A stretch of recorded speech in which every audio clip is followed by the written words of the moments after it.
mais pourquoi nit ñi bëgg a taxer gouvernement sénégalais bu bees bi nekk allié homosexuels yi pourquoi ñi nga xamante ne actuellement ñu ngi ci plateforme yëpp di wax ñooñu xeexuñu woon jamono bi nga xamante ne gouvernement Macky Sall dafa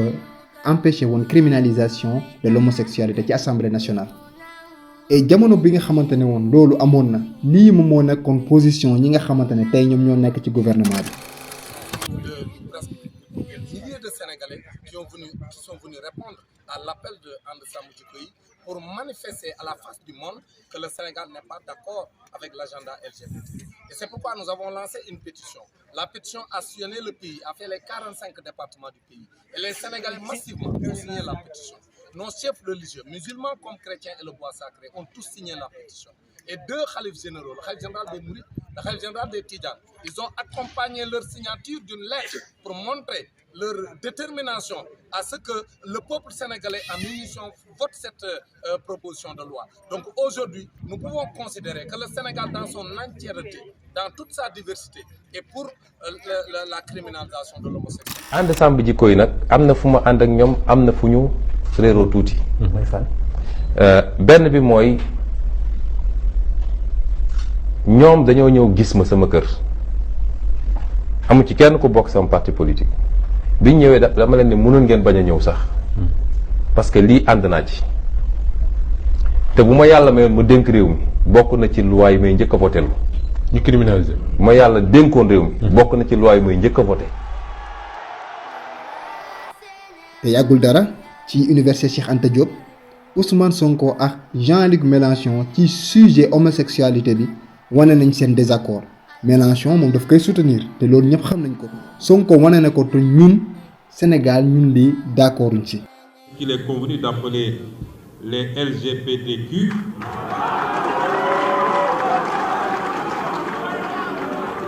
risque d'être le prochain casus belli entre le monde occidental et le reste du globe terrestre si elle continue à être posée de cette façon. Enfin, je veux vous dire avec la plus grande netteté, par respect pour mes compatriotes, je suis un homme absolument et radicalement engagé sur un point, et je veux vous remercier de l'aborder aussi franchement, Président. Parce que si on ne peut pas se parler de franchement, alors on ne se parle pas. C'est une comédie. Nous venons de dire sur quoi nous sommes d'accord. Je crois que vous l'avez entendu. Vous venez de dire sur quoi nous sommes en désaccord. Je vous le confirme. En effet, je suis le premier législateur français qui ait déposé un texte de loi à propos de la population la possibilité du mariage homosexuel. Je suis, si vous voulez le savoir, hétérosexuel. Mais je pensais que cette liberté d'amour devait être ouverte à tous ceux qui voulaient en bénéficier. Et c'est pourquoi je vous dis, les yeux dans les yeux, que j'assume la position politique que je voulais. Et je ne chercherai pas à vous l'imposer. Laykal nga abonné ñu commencé waxtaan bi. Asalaamaaleykum wa rahmatulah. man nag damaa yaakaar gis nga wax ji ñu jël ak plateau yeeg une yeeg yooyu yëpp jaru ko woon. xam lu tax. Sénégal dafa bari ay naafiq. dafa am ñoo xam dañuy wax ñu am xel ñoo leen di dégg. Ousmane Sonko il a été très clair. ay waxam kenn mënu koo dindi. kenn mënu koo déformer. kenn mënu andi yeneen propos tegal ko. li mu wax ci wàllum LGBT. boo tëddee bu ñu la ko waxalee français bu dee français nga dégg wala sa dégg-dégg français leerul bu baax boo dee nekk Pa Ousmane ne ko li mu wax tekkil ma ko ci wolof. Ousmane Sonko li mu wax xam nga mooy lan. lan la wax. dañu ne Sonko wax na ci homosexualité. ne Sénégal du mës a bàyyi ñu koy imposer propagande bi nga xam ne occidentaux bi moom la bëgg. J'entends souvent quand il y a des problèmes en France les officiels disent c'est à notre mode de vie qu'on s'est attaqué. Nous aussi nous avons un mode de vie. Le mode de vie ne peut pas être uniforme et universel. Il doit souffrir de quelques exceptions ça et là. Et c'est pourquoi je conclurai par dire que sur ce phénomène particulièrement, le Sénégal et beaucoup de pays africains ne peuvent accepter une quelconque velléité de leur imposer la légalisation de ce phénomène. Lii déranger mooy wax bii nii. Si aujourd'hui dans notre société le phénomène dont je viens de parler n'est pas accepté, il est toléré. LGBT dañu koy respecté gis naa benn une bu ne dafa rassurer Mélenchon ne dañ ko accepté damay d'accord dañ ko accepté dañ ko toléré Sénégal xam nga mooy lan. borom barke yu bari fii bu ñu mayee seen ay doom ay góor jigéen ñoo leen di jokkalanteel seen ay ndawtal. te waxuñu lool. benn jigéen du ko fa def. dafa accepté réalité bu am ci dëkk bi. xoolal réalité boobu moo am fii nga nekk ci TikTok ñun ñëpp ku ci nekk boo amul compte TikTok yaa ngi gis ay góor jigéen ñu fay xuloo di fa xeex nga toog di leen seetaan di commenter di aimer. merci accepté wuñ ko Sénégal. te jiitu na juddu Ousmane Sonko. nga gis langue goo xam ne ay soirée da lay woon na kii mënoo koo dóor mënoo koo saaga waaye da lay woon na góor jigéen yaa ngi koy côtoyer. ñoo fiy màkk góor jigéen ñi. ci lu wér. ñooy jënd billet d'avion yi Pa Ousmane di jox gelam ne ko kaay kii neen dafa bëgg ngeen daje Dubaï wala feneen ak feneen nga baal ma yow laa yor parce que yow laa mën a wax sa tour léegi loolu tooleen ko Sénégal Pa Ousmane li muy wax dëgg boo gisee léegi benn Moussa Ndiaye bu nekk ci mbedd bi nekk góor jigéen boo junior génnee doo ko moom dee yow la ñuy jàpp yóbbu la waaye amuñu fit say seen ci biti boo ko defee acte contre nature la preuve góor jigéen ba ñu sulli woon à Kaolack enquête ba ji nee ci nekk ko ñu dañ leen jàpp kon tooleen ko Sénégal fii ba ñu ne mbax borom Mbàkke ñu yor million di jokkalanteeg seen ay may ak seen njëkk jël góor jigéen teg leen kon ça veut dire que c'est tellement au Sénégal. man xam nga lan laa doon déglu dinañ ko accepter ici au Sénégal wala duñu ko accepter te il a été clair dafa ne il n'est pas accepté ici au Sénégal tolérance bi ñuy wax ci nguuru Macky Sall la amee ñoom ñoo toléré le fait que ñu ne kii góor jigéen la suul nañ ko sulli nañ ko taal nañ ko ñu ne ñi ko taal nañ leen jàpp teg leen ay daan muy benn ñaar moo ngi wax mariage góor jigéen ya nga xamante ne ba tey ca Kaolack moom moo fa amoon loolu ñëpp a ci xeex Mame Makhtar Gueye ONG Jamra ñëpp dañ cee xeex waaye dafa tax ñooñu ñu jàpp leen taal dañ leen a taal dafa tax ñooñu ñu jàpp leen teg leen ci digg penc mi di leen dóor dafa tax ñu ne leen génn leen Sénégal état du Sénégal dañu am benn loi boo xamante ne dafay bañ ay acte contre nature acte contre nature xam nga mooy lan jigéen ak jigéen di sëy di ko fésal góor ak góor di sëy di ko fésal loolu boo ko defee tey ba ñu fekk leen ci moo waral ngay dégg ñu naan ca Ngor dañ faa fekk ñaari góor yuy sëy police jàpp na leen yóbbu bañ leen jàppee yóbbu c'est parce que ñun suñu ëttu àttekaay moo bañ loolu suñu diine bañ ko soo demee ci jàngu bi doo ko fa fekk boo demee ca l'islam ba doo ko fa fekk ñu daganal ko ñu bañ ko waaye nag bañ leen jàppee suñ ko bañ koy def bañ leen jàppee dañ leen a yóbbu ci ëttub àttekaay ngir mu àtte leen xool daan ya ca war ñu teg ko mais du kenn koo xamante ni bundu xataal nañ ko ci du kenn koo xamante ni teg nañ ci ay daan te Ousmane Sonko ci sens boobu la waxee daan ne bu fekkente ni tey jii nii li nga xamante ni moom moo di tolérance toléré nañ leen xam nga lan mooy respect mooy nga fekk ab réew ñu daal di ne lii dañ ko fii bañ nga respecté doomu réew ba la ñuy bañ ba doo ko def rawatina nga koy def ci foo xamante ni place publique la. S'agissant de la criminalisation de l'homosexualité assemblée bi dinañu ko dissoudre bu leen yàkkamti ñiy voté woon contre criminalisation de l'homosexualité bi ci nguuru Macky Sall ñoom ñoo lekk ba léegi ci biir assemblée bi donc nañu xaar tuuti on verra si Sonko dafa bëgg ñu tolérer homosexualité wala li mu wax ci tolérance boobu mooy am na suñuy société depuis mais kenn persécuté wu leen loolu mooy tolérance bu muy wax soyons francs ñu bari ci ñun xam nañu benn góor jigéen mais reyuñu ko jamuñu ko paaka loolu rek moom mooy tolérance parce que même une fois criminalisé àtte bi ci loxo justice la nekk si chacun se lève pour faire sa propre justice il y aura une anarchie. mais baatu criminalisation moom ba ndiki ni am na ñoo xam ne ñu ngi ko doon xaar parce que dañ jàpp ko ne Ousmane Sonko il a une fois dit au Sénégal que ni moom yéenam ak bëgg-bëggam moo dem bu demee ba accéder au pouvoir criminalisation homosexualité dafay nekk di continuer mais est-ce que réellement waxtu bi ñu toll nii c'est le moment pour que ñoom ñu yëkkatiwaat ce débat parce que rappelez qu'à l'Assemblée nationale aussi la majorité reste toujours dans l'opposition et il s'agit de la coalition Benno Bokk Yaakaar moo xam li fi am mooy une campagne de diffamation ak incompréhension dégg nañu ay boroom xam-xam yu yëkkati seeni kàddu naan Sonko dafa waroon wax ne homosexualité dañu koy criminaliser gëm naa ne Sonko moo gën a bëgg loolu mais fokk ñu fàttali benn mbir sëñ bi les Sénégalais ont choisi de vivre dans un état démocratique laïque yow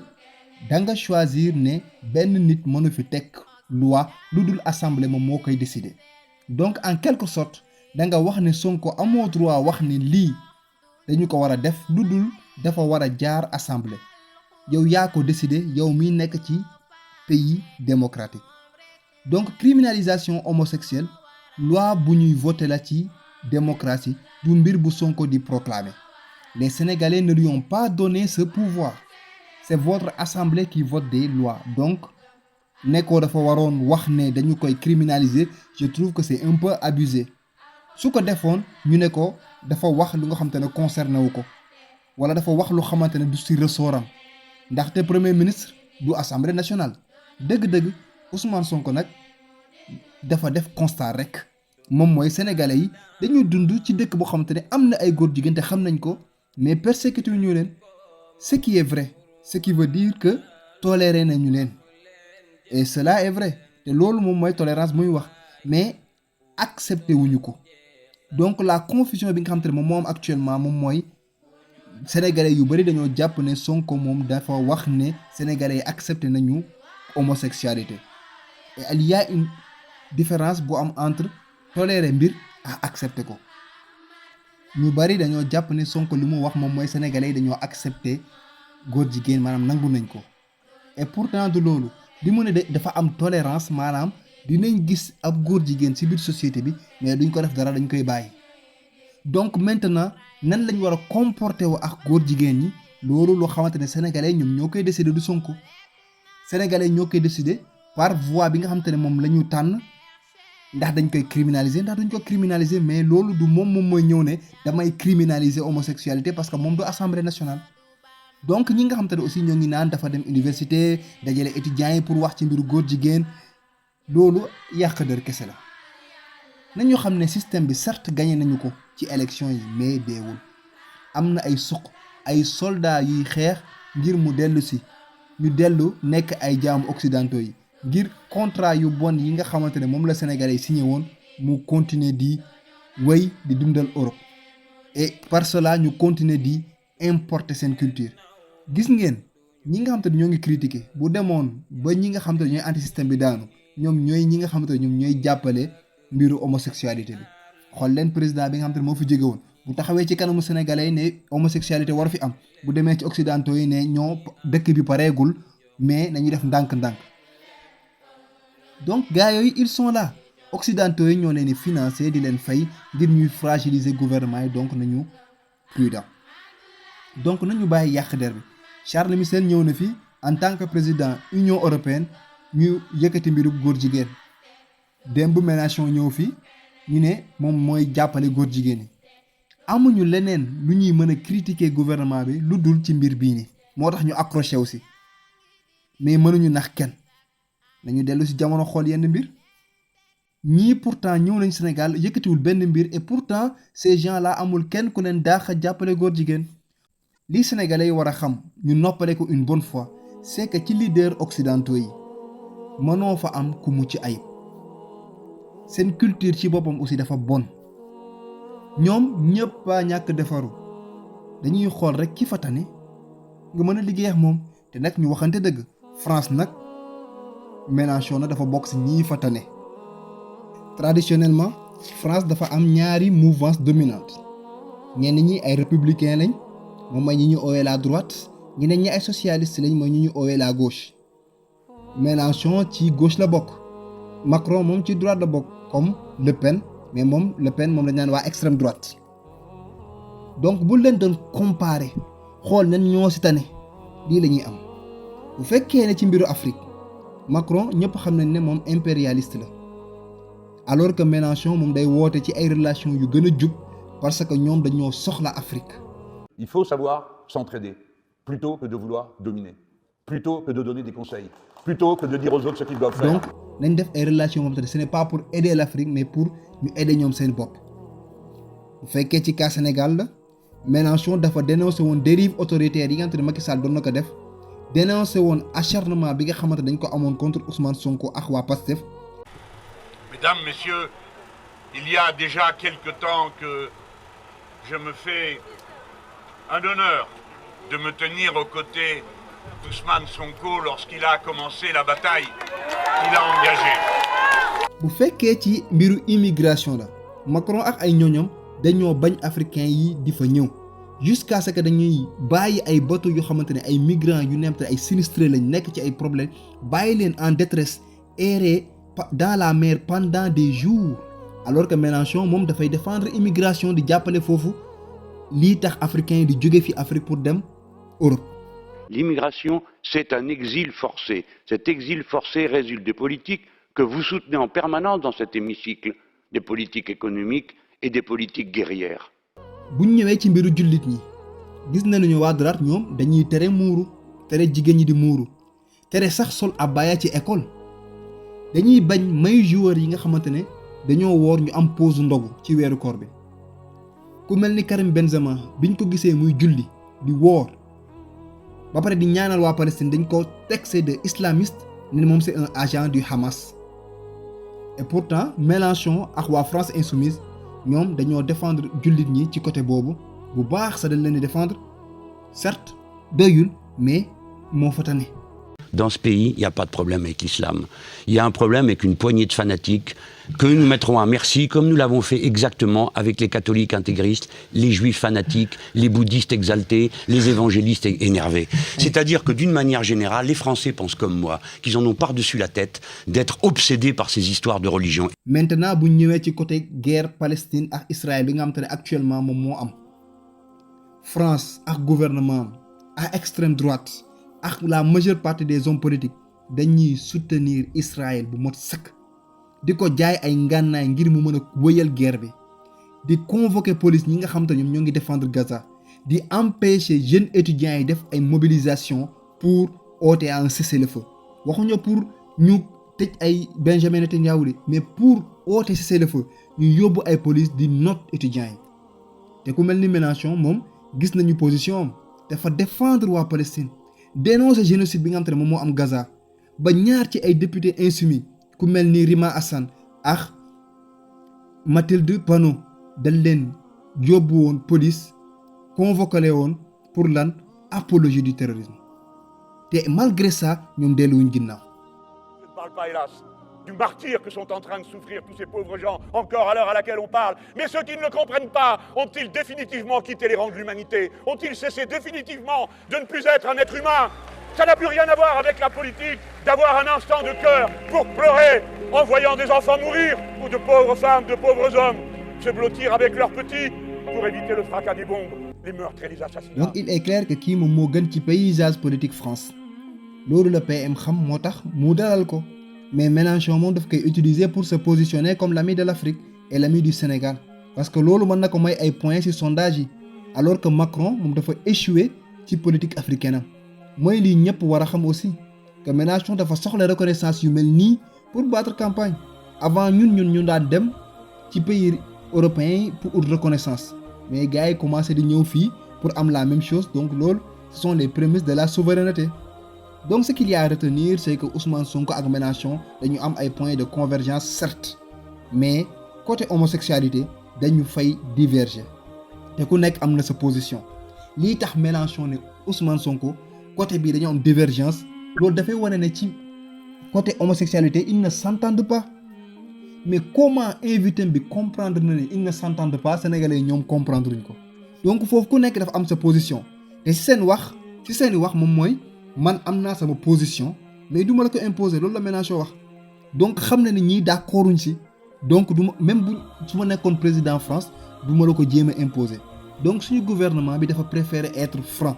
et qu'on se dise la vérité amaguñ benn premier ministre bu xamante ne mës na jóg def discours bu xamante ne ànd ak franchise bu mel nii ci homosexualité